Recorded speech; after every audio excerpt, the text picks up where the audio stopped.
Okay, hai, selamat pagi. So, bertemu kita lagi minggu ni dalam topik 1.4 penggunaan alat pengukur kejituan, kepersisan dan kepekaan dan ralat bahagian 1.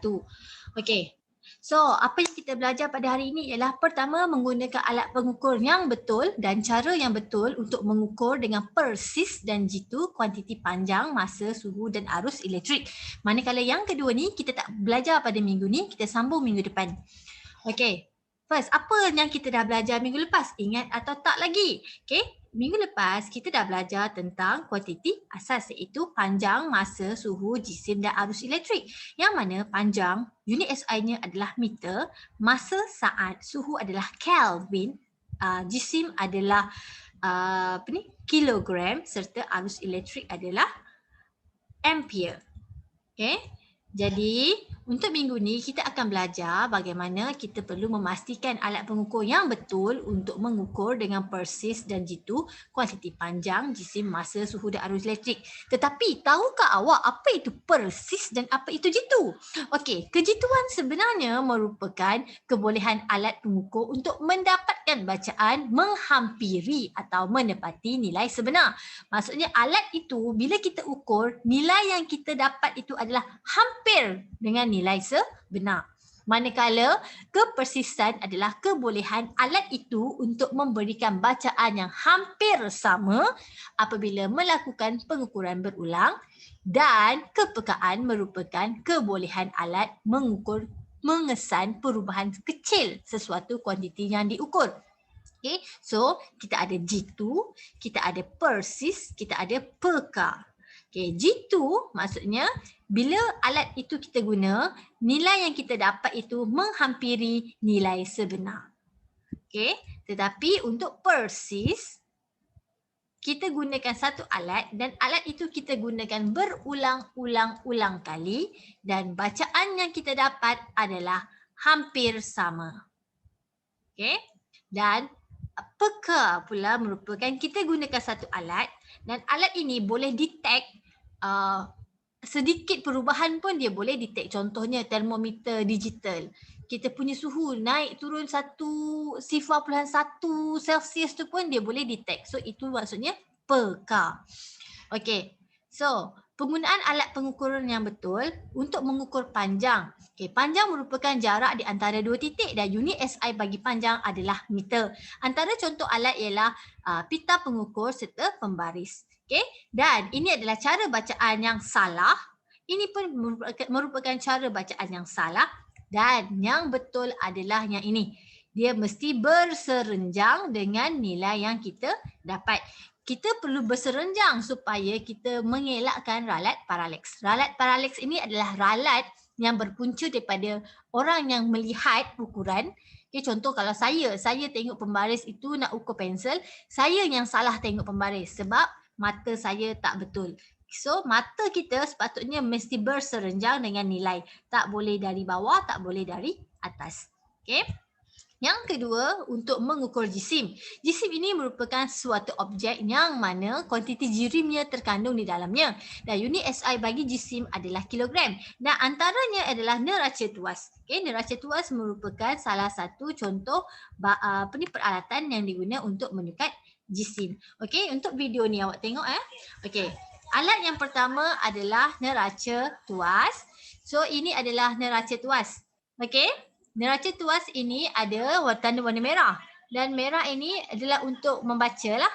Okay, so saya letak barang, dia akan bergerak. Tunggu sehingga berhenti. Lepas saja berhenti, bacaan kita ambil melalui garis merah itulah. Okay, ada teknik bacaan dia. Okay, sebab ini tak jelas, nanti kita akan tengok lagi lebih jelas lah. Okay, yang seterusnya adalah neraca 3 alur. Okay, ini adalah neraca 3 alur. Okay, kita tengok video dia.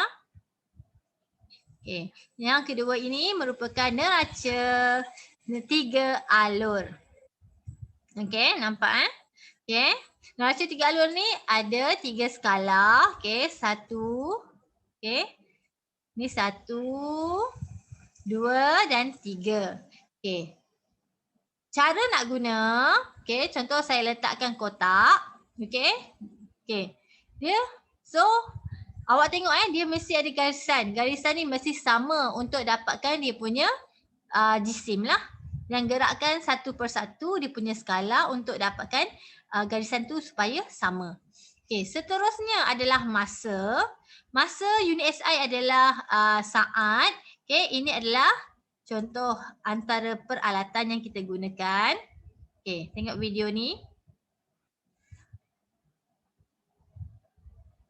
Okey, yang ketiga adalah neraca randik ataupun stopwatch. Okey, ini adalah jam randik. Okey. Jam randik ini bila tekan kali pertama dia akan bergerak. Okey, bergerak. Bila tekan kali kedua dia akan berhenti. Okey. Yang di luar ni adalah saat dan yang di dalam itu adalah minit. Dan tekan kali ketiga dia akan kembali ke tempat asal. Okey, seterusnya adalah suhu. Suhu merupakan darjah kepanasan atau kesejukan suatu objek dan unit SI bagi suhu adalah Kelvin. Walaupun Kelvin itu adalah unit SI, kita biasa guna Celsius dalam kehidupan seharian. Okey, lebih-lebih lagi zaman COVID ini nak pergi mana-mana mesti sukat suhu. Bila sukat suhu, awak punya suhu adalah 35.8. Okey. Bila nak tukar darjah Celsius, bila nak tukarkan kepada Kelvin, kita perlu menambah 270. So, saya tambah dengan 273. Okay, jadi 273 tambah 35.8, kita akan dapat suhu badan kita adalah 308.8 Kelvin. Ini adalah suhu badan kita dalam Kelvin. Okay, so kita tengok video ini.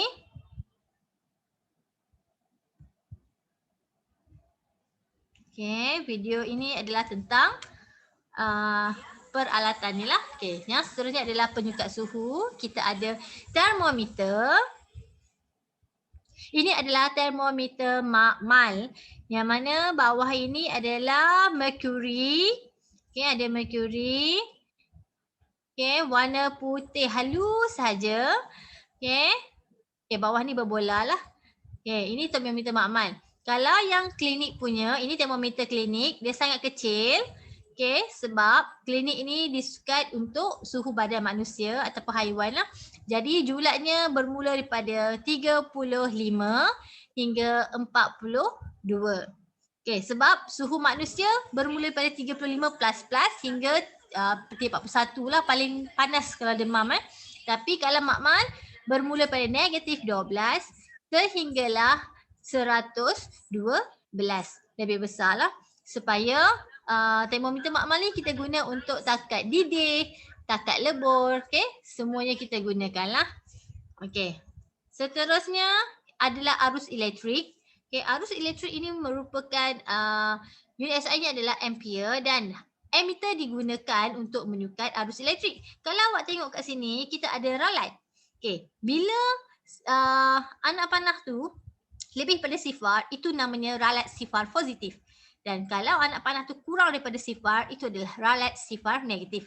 Ralat sifar ini juga dikenali sebagai ralat sistematik. Okay, kita tengok video kat sini.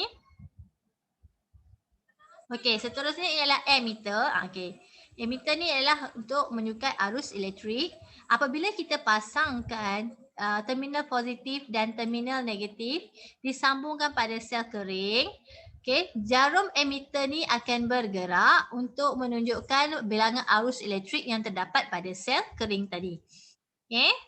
Dan isi padu air, untuk menyukat isi padu air kita gunakan silinder penyukat. Okay, bacaan ni pun macam tadi, tak boleh atas atau bawah, dia mesti berserenjang untuk mengelakkan ralat paralax. Okay. Okay, ini adalah silinder penyukat. Okey, cara nak baca, saya isikan air dahulu. Okey, untuk tunjuk pada awak semua. Okey, saya dah masuk ke air. Kita tak boleh tengok air daripada atas tak boleh. Tak boleh. Okey, ataupun saya angkat. Saya angkat pun tak boleh. Okey, tapi saya mesti letak atas permukaan rata dan mata saya mesti sama paras ataupun berserenjang dengan aras air. Dan cara bacaan tak boleh tengok daripada atas dia mesti kawasan air melengkung tu. Kalau awak tengok ini kawasan melengkung tu, itu cara pandangan kita. Tak boleh tengok bahagian atas airnya melengkung. Okay? So, sebagai arahan, first kali saya nak awak buat nota mengenai topik ini yang bermula pada muka surat 18 hingga muka surat 21 menggunakan buku panjang dan rajah mesti lukis atau photostat. So, itu sahaja kelas kita pada hari ini. Terima kasih.